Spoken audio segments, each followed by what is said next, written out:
Boa noite, está no ar o TJ PUC, produzido pelos alunos do 2º ano de jornalismo da PUC Campinas. Boa noite, confira agora os destaques dessa edição. Moradores da região do aeroporto de Viracopos sofrem com a incerteza da desapropriação. Mesmo com redução das tarifas de ônibus, manifestações ocorrem amanhã no centro de Campinas. Quase 6 meses após a tragédia de Santa Maria, fiscalizações em bares e casas noturnas diminuem. E ainda, uma entrevista com o professor Paulo Scheider, um dos destaques da 4ª Bienal Internacional de Gramado, no Peru. O fantasma da desapropriação. É assim que os moradores da região do Campo Belo se referem à ampliação do aeroporto de Viracopos. Há 20 anos, a região do Jardim Campo Belo, próximo ao aeroporto de Viracopos, sofre com a possibilidade da desapropriação. Os moradores da cidade Singer, um dos bairros que compõem a área, foram surpreendidos na manhã do dia 25 de fevereiro com tratores entrando no bairro. Quando a moradora Elisângela e seu filho de 3 anos saíram, as máquinas já haviam demolido seu muro e estavam avançando em direção à casa. Estou sofrendo psicologicamente muito abalada, estou pagando a psicóloga, medicamento para o meu filho, que ele não está bem. E assim, eu saio para trabalhar e já volto morrendo de medo, porque eu saio para trabalhar, eu tenho medo de amanhã ou depois minhas coisas estar no chão. Foi de fato um cenário de destruição mesmo. Ele destruiu não só boa parte das casas e dos muros das pessoas, como destruiu também sonhos e destruiu o psicológico de todos que moram aqui e de muita gente que mora na nossa região inteira, né? Porque a região toda sofre com esse fantasma da desapropriação. De acordo com o levantamento feito pela Unicamp, a ocupação mais recente da região ocorreu em 2009, no bairro Jardim Colúmbia. Entretanto, a maior parte desses novos moradores já foi retirado do lugar através de forças policiais. Nesta área do Jardim Colômbia, a Aeroportos Brasil pretende construir galpões de armazenamento. Por isso, abriram esta vala para que os moradores não pudessem avançar o terreno. Segundo o presidente da Associação de Moradores do Jardim Colômbia, a prefeitura alega que a desapropriação será feita a longo prazo. É uma coisa que deixa todo mundo apreensivo, já volto a dizer, e ninguém dorme tranquilo, ninguém vive tranquilo, porque fica com medo de fazer a sua casinha e, devido a não ter uma data, não ter nada, perder tudo. O processo de desapropriação está sendo feito pela Infraero em parceria com a Advocacia Geral da União em Campinas e a Prefeitura. Abrange loteamentos urbanos, chácaras e propriedades rurais. Serão desocupados em média 4.000 terrenos. Mas pela Macrozona 7, eles mencionaram em 28 mil famílias, que são em todo ao redor do aeroporto. A Macrozona 7 foi um projeto feito pela Prefeitura de Campinas, um projeto onde ela envolve o desenvolvimento dessa área ao em todo. E nós, moradores aqui, vamos atrapalhar esse desenvolvimento. Com o choque e com a incerteza do que ainda está por vir, os moradores se mostram indignados. Eles não chegam para falar para a gente se vai pagar os direitos da gente, nada, só fica falando que a terra é deles. Só que até agora eles não deu motivo nenhum, não mostrou documentação nenhuma que aqui a terra é deles. Enquanto não prova o contrário, eu vou ficar aqui sim. O TJ PUC entrou em contato com a Infraero e a Prefeitura de Campinas, que se recusaram a dar entrevistas sobre as desapropriações. As consequências violentas dos protestos contra o aumento da passagem de ônibus em São Paulo e a redução da tarifa em Campinas não mudaram os planos do movimento. Mãos ao alto, você está em Campinas. A tarifa de ônibus em Campinas será reduzida de R$ 3,30 para R$ 3,20. O desconto de 10 centavos passa a valer a partir do dia 30 de junho. A decisão ocorreu após o governo federal zerar imposto cobrado no setor. O prefeito Jonas Donizete, durante o anúncio, disse que espera que Campinas não tenha manifestações. Mas pelo que a gente sabe é que amanhã também haverá protestos em Campinas, não é mesmo, Caio? É isso mesmo, Letícia. Amanhã a população vai às ruas para pedir o retorno da tarifa de R$ 3,00, que era cobrada até dezembro passado. Mesmo porque R$ 3,20 é o preço de São Paulo, local de onde vieram todas essas manifestações. O protesto organizado pelo grupo Mãos ao Alto, Você Está em Campinas, acontece a partir das 5 da tarde e tem concentração no Largo do Rosário. Até agora, 67 mil pessoas confirmaram presença no Facebook. Ontem, em reunião entre a PM e a equipe da Prefeitura, foi decidido que a Polícia Militar caminhará ao lado dos protestantes, enquanto a Guarda Municipal ficará responsável pela segurança da Prefeitura. Além disso, A IDEC confirmou que será feito um desvio do trânsito e das rotas de ônibus durante o protesto. De volta para o estúdio. Obrigado, Caio. Moradores do bairro São Bernardo retomam abaixo-assinado para a desativação da penitenciária feminina de Campinas. O cadeião, como é conhecido, foi inaugurado em 1976 como penitenciária, próxima à Avenida das Amoreiras. Depois de reformas que custaram ao governo R$45 mil, em 2005 foi transformada em penitenciária feminina de Campinas, recebendo presas de Tatuapé e Franco da Rocha. A Associação de Moradores do bairro São Bernardo, junto ao CIEE, Comissão de Estudos Especiais, retomaram um abaixo-assinado que se iniciou em 2006 para a retirada da penitenciária feminina do local. A intenção é transformar o cadeião em uma extensão da Praça de Esportes Roger Ferreira. O abaixo-assinado já está com mais de 4 mil assinaturas. O presidente da Associação dos Moradores, Walter Gratti, diz que o objetivo é conseguir mais de 5 mil. Estamos voltando a esse movimento para desativar a cadeia de São Bernardo, também tentando conseguir mais 5 mil assinaturas. O obstáculo é transferir as detentas que hoje se encontram na penitenciária. Para um dos mais antigos moradores do bairro, a retirada do cadeião melhoraria a imagem do bairro e a segurança. E precisa acabar com isso aí, né? Precisa acabar com isso aí, porque é muito perigoso aqui, né? O povo quer que tire a cadeia de lá. Melhorar mais o bairro, dar um pouco mais de moral no bairro, né? Apesar da iniciativa, nem todos os moradores são a favor do abaixo-assinado. Não é uma coisa legal de ter perto, mas é um mal necessário. Se não for aqui, vai ser em outro lugar. Então, vamos cuidar muito bem do que já tem. Vamos deixar isso aqui modelo para ter a necessidade de ampliar. Porque aqui já está ruim, aqui é mal cuidado. E a gente ainda quer ampliar, quer dizer, aumentar o problema. Sérgio, como morador do bairro há 40 anos, diz que já viveu situações de risco, quando ainda a penitenciária abrigava homens, mas que com a mudança para presídio feminino a situação ficou tranquila. Há muito tempo atrás, quando era masculina, teve uma rebelião num domingo, mas isso há muito tempo, e foi uma experiência não muito legal. As assinaturas recolhidas com abaixo-assinado serão entregues ao CIEE e passadas para a Secretaria de Administração Penitenciária do Estado de São Paulo. A Secretaria Administrativa de Penitenciárias não se pronunciou sobre o assunto. As inscrições para o ProUni começam nesta sexta-feira, dia 21, e vão até o dia 25. O resultado da primeira chamada será divulgado ainda no dia 28 deste mês. Nesta edição, o ProUni vai oferecer mais de 90 mil bolsas, sendo mais de 55 mil integrais, ou seja, 100%. As informações são do Ministério da Educação. Campinas é destaque no tiro com arco. A Arco e Flecha Brasil é o único local propício e de acesso aberto a todos para a prática do esporte na região. Pouca gente sabe, mas Campinas é um dos polos do tiro com arco na região. Além do campeonato estadual e nacional outdoor ser realizado na cidade, esta escola já formou cerca de 1.200 atletas desde 2003. O pioneiro do arco e flecha na região, Domingo Lopes Oliver, fundou o campo de tiro com arco do Círculo Militar de Campinas em 1974, mesmo ano em que aconteceu o primeiro campeonato brasileiro outdoor. Foi lá que o diretor da escola, Jenner Sato, começou a treinar com seu filho. A fundação da escola visou uma maior inclusão da comunidade regional. Como o clube é um clube fechado, quer dizer, você tem que ser sócio do clube, a gente tinha uma demanda muito grande de pessoas querendo praticar a modalidade. Então daí surgiu a ideia de estar abrindo um espaço, um espaço privado, mas que pudesse absorver a comunidade de Campinas e a região. Em termos olímpicos, o Brasil dificilmente terá chances de medalha para 2016. Os 2 anos e meio que restam até a competição não são o bastante para formar um atleta completo. Além disso, segundo o diretor da escola, a procura por treinamento não aumentou com a proximidade da Olimpíada no Brasil. Então, o número de pessoas que ingressam na modalidade é sempre constante. Aumenta um pouco na época de Olimpíada, de filmes que tem o tema de tiro com arco, né? O pessoal tem bastante curiosidade, mas assim, não acontece que nem o futebol, que tem um volume grande, ou tênis.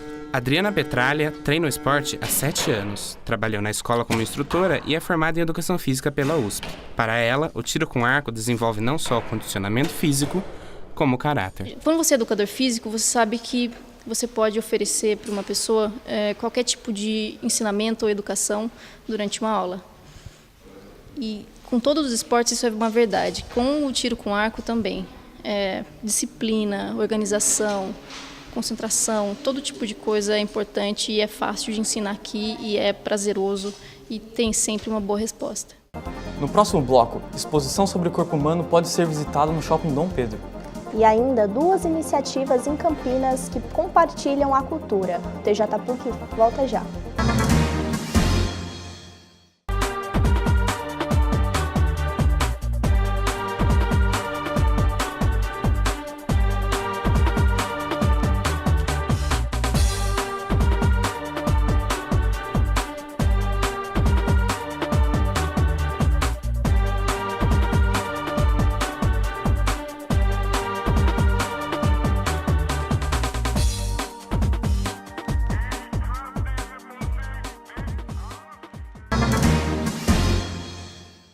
Cinco meses se passaram desde o acidente na Boate Kiss, em Santa Maria, que matou mais de 240 jovens. Como estão as casas noturnas de Campinas após as mudanças obrigatórias desde a tragédia?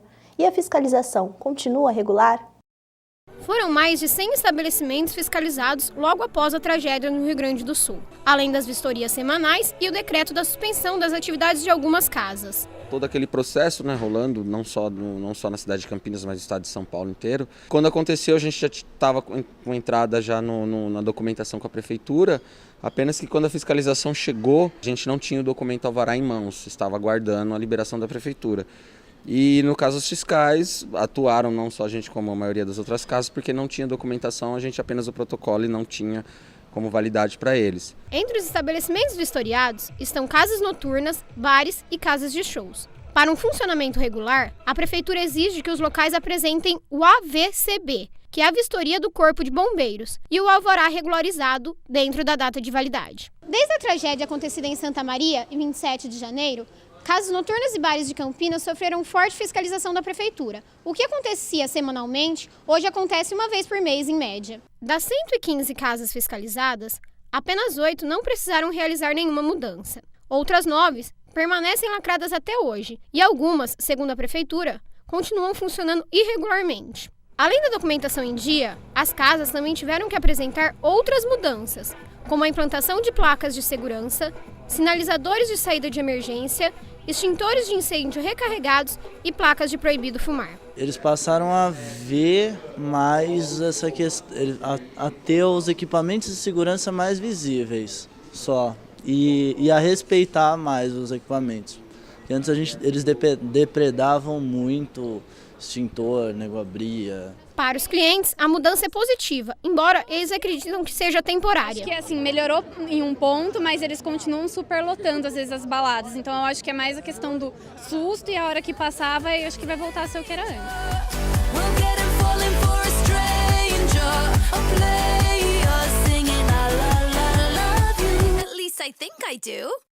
Neste final de semana, acontece no Teatro Brasil Quirim, no Shopping Iguatemi, a estreia do espetáculo Doidas e Santas. A atriz Cissa Guimarães vive o papel de uma psicanalista bem-sucedida, mas que vive um caos em sua vida pessoal. Para você que quer conferir a comédia, os ingressos estão à venda no site www.ingresso.com.br ou na bilheteria do teatro. Vale a pena conferir. Depois de percorrer 40 países e de ser vista por mais de 20 milhões de pessoas, a exposição Fantástico Corpo Humano pode ser visitada até o dia 30 de junho no estacionamento do Parque Dom Pedro Shopping. Você já parou para pensar em como acontece o funcionamento interno do seu corpo? Com o propósito de que as pessoas o conheçam melhor e adotem hábitos mais saudáveis, a exposição alerta para as várias doenças e os danos que elas podem causar aos órgãos. É possível ver, por exemplo, o pulmão de uma pessoa saudável e esse de um fumante. A galeria do sistema cardiovascular é uma verdadeira obra de arte. A iluminação especial permite ao público visualizar todos os detalhes dessa máquina tão importante que é o corpo humano. Veja mais informações no site www.fantasticocorpohumano.com.br. O único representante brasileiro na 4ª Bienal Internacional de Gravado no Peru é o nosso entrevistado de hoje. É com você, Raíssa.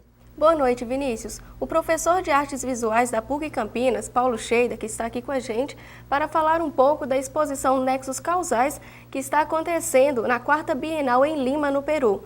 Professor, o que o senhor pretende passar com a sua exposição Nexos Causais? O meu trabalho tem um contexto bem criativo e imaginário, um trabalho de ficção, mas que na realidade eu represento aquilo que eu vivo. Então, no sentido de sátira, eu consigo colocar um pouco do que nós passamos, como corrupção, injustiça social, um questionamento sobre o poder. Então, o trabalho é bem picante nesse sentido. O conjunto é composto por 12 obras. Como são essas gravuras? Olha, para essa exposição eu realmente coloquei 10 trabalhos feitos em gravura em papel, que seriam xilogravuras, e 2 trabalhos recentes, inéditos, né, gravados em tecido. Né? Então nós temos um painel enorme, aí, medindo praticamente perto de 4 metros, que foi impresso em tecido, e uma escultura, uma gravura tridimensional, que é muito difícil de ser feito, gravura nesse sentido, e colocando uma peça de 1,90 m de altura. Tá.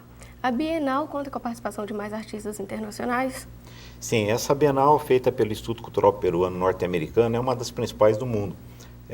A cidade de Lima fica com várias galerias, museus, instituições culturais, entende? Então é internacional, com vários países e artistas representando. Eu me sinto muito privilegiado de estar representando o Brasil como sendo o único participante brasileiro. Muito obrigada pela presença, professor.